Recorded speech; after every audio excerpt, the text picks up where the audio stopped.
Tucker Carlson came up with a story this week, and it's really amplifying throughout the United States. And if you haven't already heard it, I suggest you go to his X page and pull it up. But the story was also picked up by all major investigative reporters, New York Times, Times of India.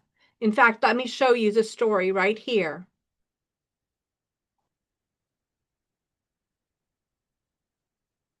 And let's see here. Tucker Carlson says the CIA accessed, pull this out of there, maybe later, his messages and tried to frame him as a foreign agent. This was posted on March 16th, just today. Tucker Carlson claimed the CIA read his text messages leading up to the war with Iran in an effort to frame him as a foreign agent. Welcome back to Tech Reality. This is Barbara. So who is really running the show? Surveillance, power, and the question of freedom is something we're absolutely going to explore here right now. I wanted to talk about this issue because, as you know, this has happened to me, and I'd be willing to bet it's happened to 99% of you as well. So this is something, again, that every American, the land of the free, home of the brave, the land of absolute freedom, should be concerned of, regardless of your political party. Remember, Tucker voted for and supported this president and this administration. And yet, this is going on today. Because the issue here isn't really about personality, it's about power, it's about control. It's about putting you in your place so that a prepared narrative can continue. This is surveillance, and this is about surveillance of Americans on American soil, and ultimately, it takes away your freedom. So recently, journalist and podcaster host Tucker Carlson said something that stopped a lot of people in their tracks. He publicly claimed that the U.S. intelligence, specifically the CIA, has been reading his text messages. Now, we pointed out in previous podcast last week that the CIA and FBI are predominantly run by the Democrats. Our military is primarily run by the Republicans. So we still have a spin of an opposing culture. And yet at this point, it's all the same.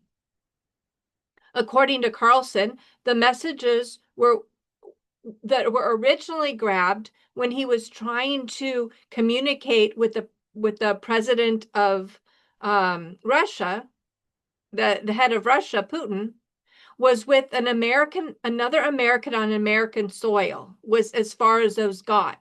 And his interview with Putin never happened because of the interference. 2 years later, he was able to start those conversations again. And as we know, he flew into Russia and he had the investigative report that we all saw publicly. Now, going into the Iranian war and what we're facing, he's now been not just notified, but threatened, apparently, by the CIA that they know what he's doing. And so he stood up and said, okay, what am I doing? I've accepted no cash. I'm certainly not acting as a spy. These are espionage charges, espionage helping a foreign government. And yet the manipulation continues. So he says the communications are now being used as a basis for potential charges under the Foreign Agents Registration Act, FARA, commonly known to all of us, and coming up more and more often in today's commentary. Now, previously, we all saw what happened with Julian Assange. He wouldn't back down. He lost his freedom. And we've seen what happened with Ed Snowden. So think about what this actually means in this very moment when we have a Republican president, something that Tucker backed and pushed forward. supported. Carlson is not a government employee, and he's not even an employee. He's been fired. He's a podcaster that sits in his own cabin and records videos for you and I. He reports to himself. He's not a diplomat, and he's not part of the intelligence community. How would this even apply? He just runs his own podcast. This has been Candace Owens' statement. She runs a podcast with 4 other people out of her basement. How is it that the media is so displaced that somebody with a camera and some friends can disrupt an entire planet? By his own account, he was communicating with foreign leaders and foreign sources, as journalists have done for decades, if not centuries. Yet now the claim is that those communications were monitored, his text messages, and that they could potentially be used to accuse him of acting as an unregistered foreign agent. Whether you like Carlson or not is not the issue here. In fact, it's completely irrelevant. The real question is, if this can happen to someone with one of the largest audiences in the United States, what are they doing to everyone else? Now, journalism and talking to foreign leaders, this is part of wartime research, understanding the truth of what humanity is going through on both sides of the coin. Journalists talk to foreign leaders all the time. That's not unusual. That's literally part of being a good investigative reporter. If you're trying to understand geopolitical events, wars, intelligence, operations, diplomacy, and again, as I mentioned, humanity, you have to speak with people outside of your own neighborhood, outside of your own country. That's not espionage, that's journalism. For decades, reporters from major networks and newspapers have interviewed leaders from countries that are considered adversaries of the United States. During the Cold War, American journalists intervened with the Soviet officials. During wars in the Middle East, reporters interviewed leaders from Iran, Iraq, and Afghanistan. So the idea that talking to someone else or someone overseas could suddenly trigger accusations under FARA raises major questions about how the law is actually being interpreted. Now, of course, there are plenty of instances. There's a number that come to mind that are sent by the U.S. State Department in order to pretend that they're journalists, in order to get into countries. But that's not at all what has happened here. The Foreign Agents Registration Act was originally designed to prevent covert propaganda operations funded by foreign governments. It requires people who are paid to influence the United States policy on behalf of foreign governments to disclose that relationship.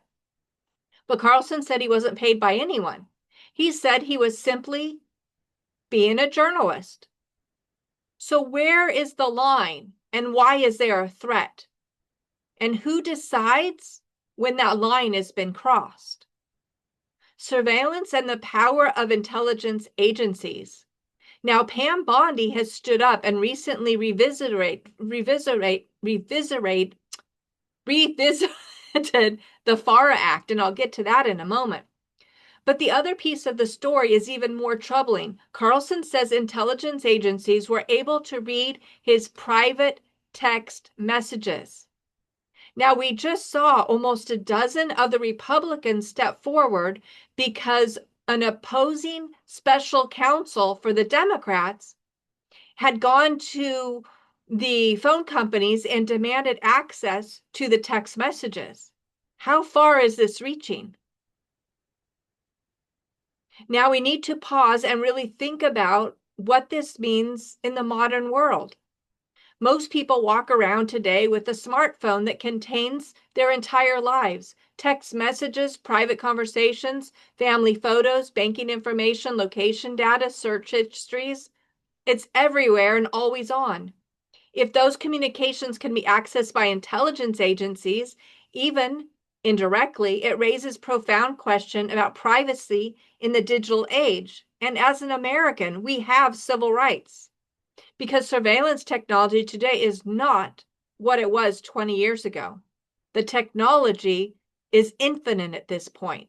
It's about restricting it, not just letting it run wild.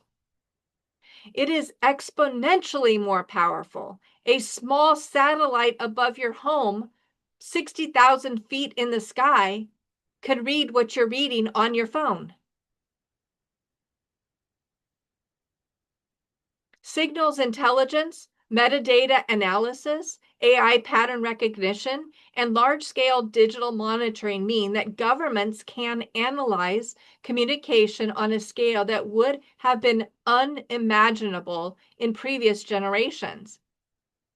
And we know the technology exists, and we know it's being used, and we know it's being weaponized against you and I.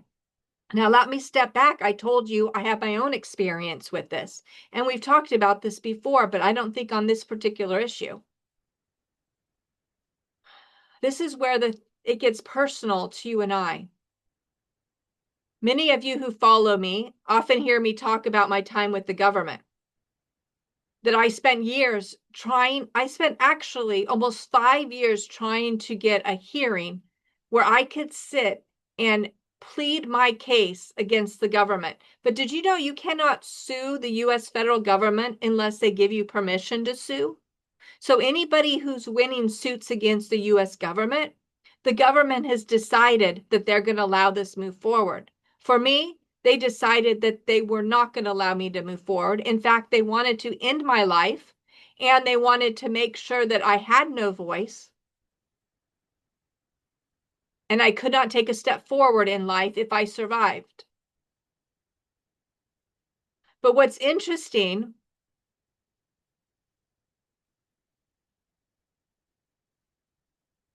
is I finally got a hearing. It took 5 years of pushing. And in that hearing, I was allowed to sit there for 5 days, not back to back, just 5 days over a few month period. And every day they had people streaming in at the highest senior executive levels and from the White House to yell at me and scream at me, to put me down, to tell me that I broke ranks. I was a civilian, not military. And yet I stood my ground. And one of the issues that maddened them the most was I refused to use text messages. Now, you might recall, if we go back circa 10 or more years ago, if you used text messages on your phone, you had to pay per text, just like calls were per minute. I had text turned off on my phone. I didn't text anything anywhere. It was blocked. And they were very angry because that was the easiest way for them to monitor communication, and I didn't have it on. I made it more challenging for them.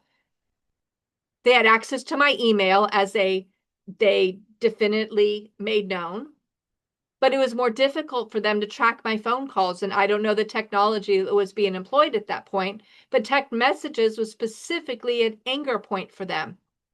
So fast forward over a decade, of course they're reading text messages.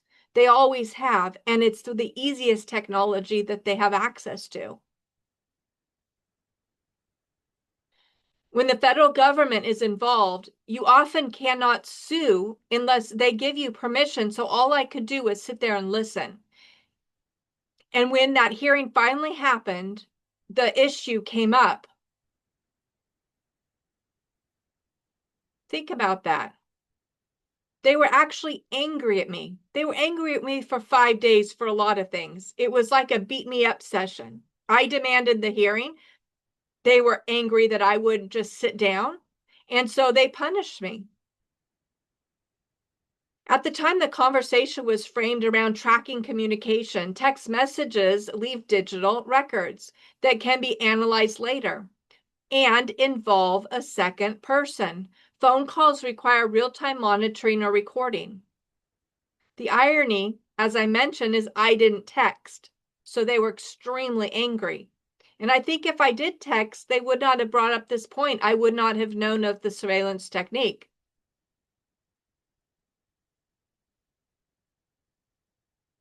So the conversations made it clear that monitoring text communication was already capable more than a decade ago, which leads to an obvious question. If that capability existed back then, how far advanced is it today? Now, I want to take this a step further. I stated I believe this has happened to at least 99% of you. Now, many of you may have no awareness that you've been tracked by the United States government or any other government for that matter. But what about your employer?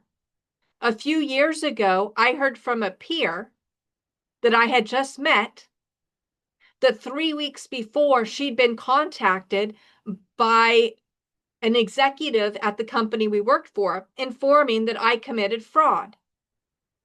And to that, she responded, "Who is that person?" I then started nosing around and noted that they had told people on an old team I had been on and a new team that I had committed fraud. So what did I do?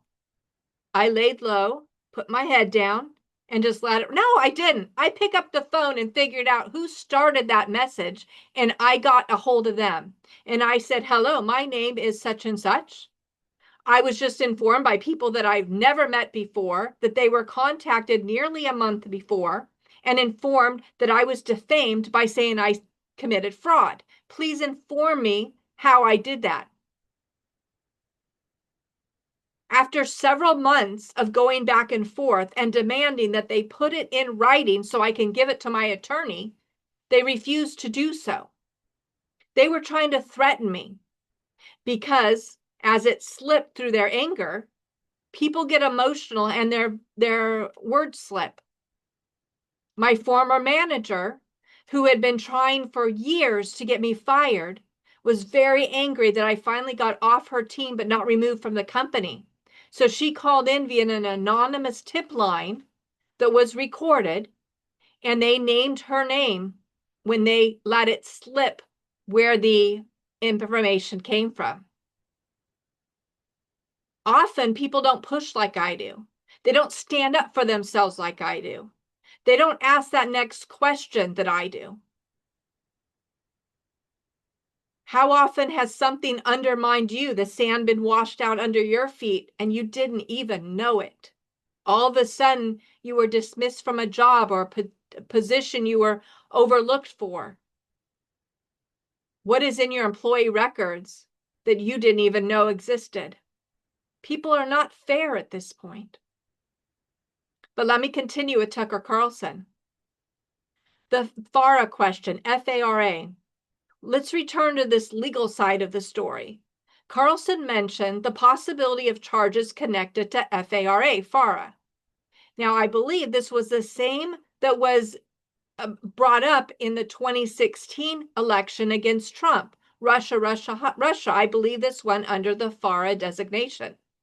And in discussions around national security cases and other statutes, some are mentioned within the same letter that Pam Bodney just brought up, was 18 U.S. Code Section 951. This law deals with acting as an agent of a foreign government without notifying the Attorney General. If you're going to do so, you have to notify them. These laws are serious. They were historically used to prosecute espionage operations and covert influence campaigns. But applying them to a journalist, independent media figure, or a podcaster on YouTube would really raise some huge constitutional questions. Because the First Amendment protects freedom of the press. And investigative journalism often involves communicating with controversial or even hostile sources. So again, we're left with a central question. Where is the boundary between journalism and foreign influence? And who gets to make this decision? The political paradox.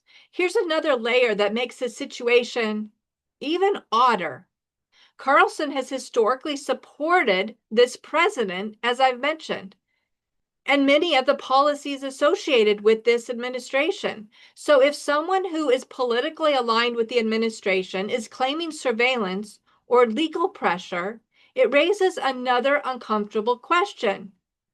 What is going on with this administration?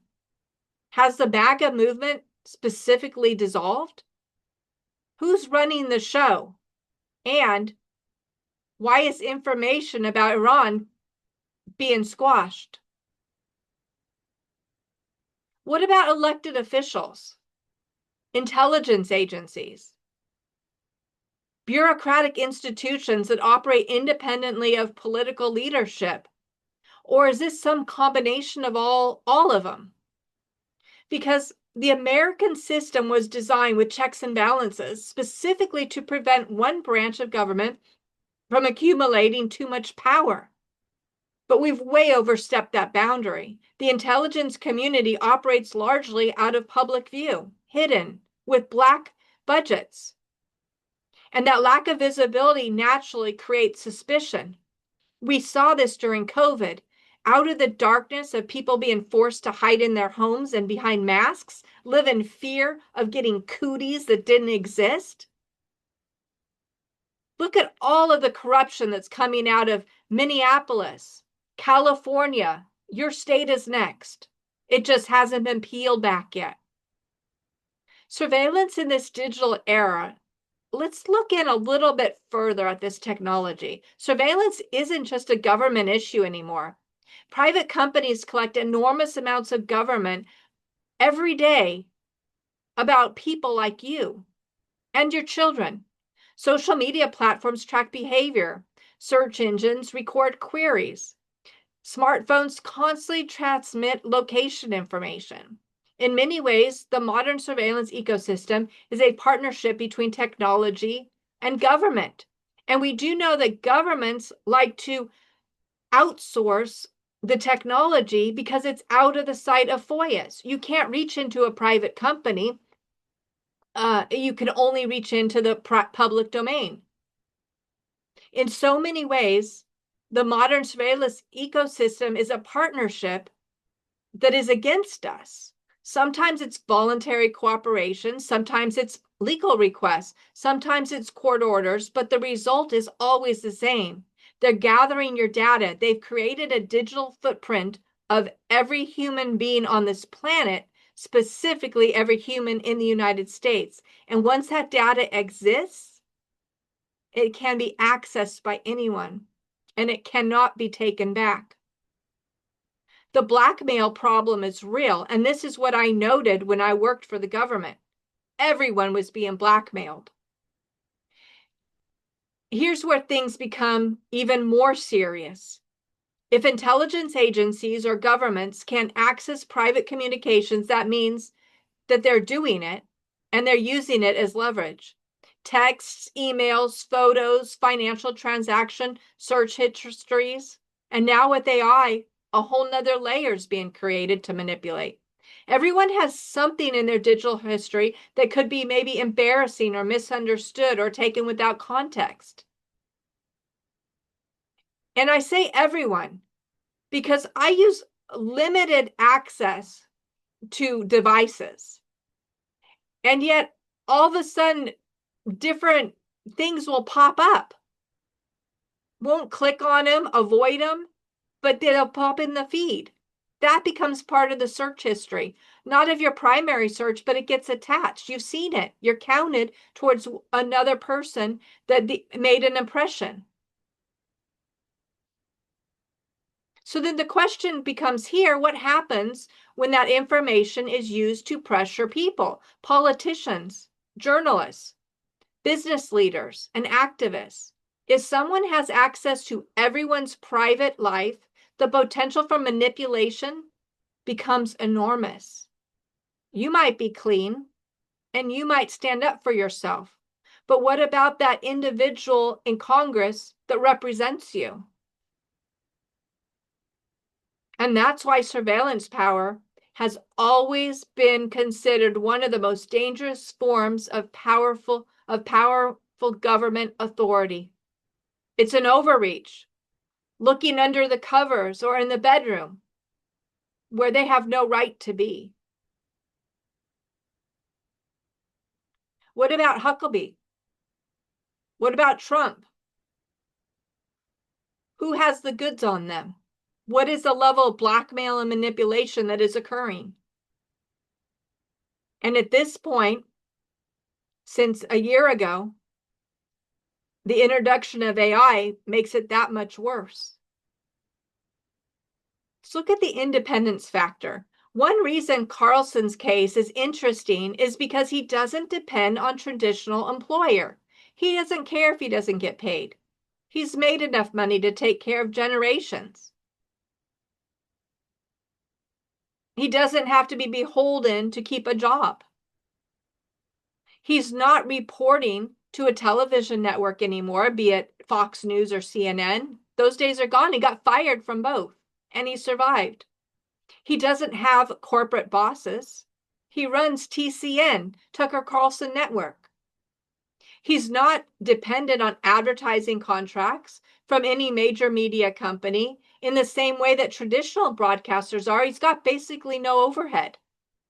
In other words, traditional pressure points don't faze him. So how do we know this? He spoke out about it. He told the world what happened, what is going on, and how he's standing up for himself because he did nothing wrong.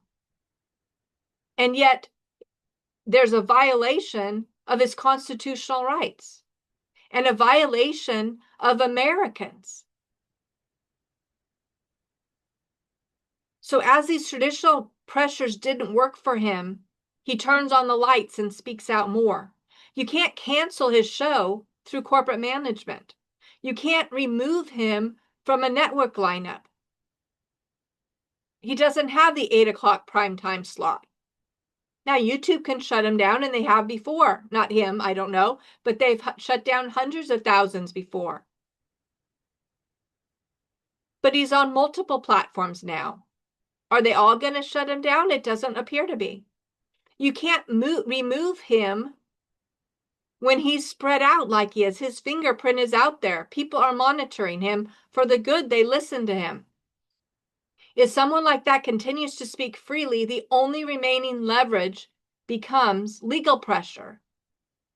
Or, in a worst case scenario, removing someone's freedom altogether.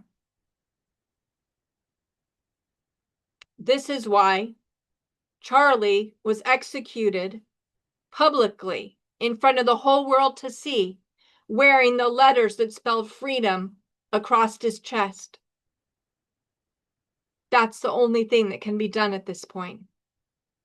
And that's just disgusting. Freedom and the cost of speaking out. They say sticks and stones may break my bones, but words will never hurt me. What happened to that? They knock on your door, they take you and arrest you. We saw that in the UK, we saw that in Australia. Now we're seeing that throughout the United States. And this brings us even to a deeper philosophical issue. Freedom of speech isn't really tested when everyone agrees with one another. In fact, it's not tested at all.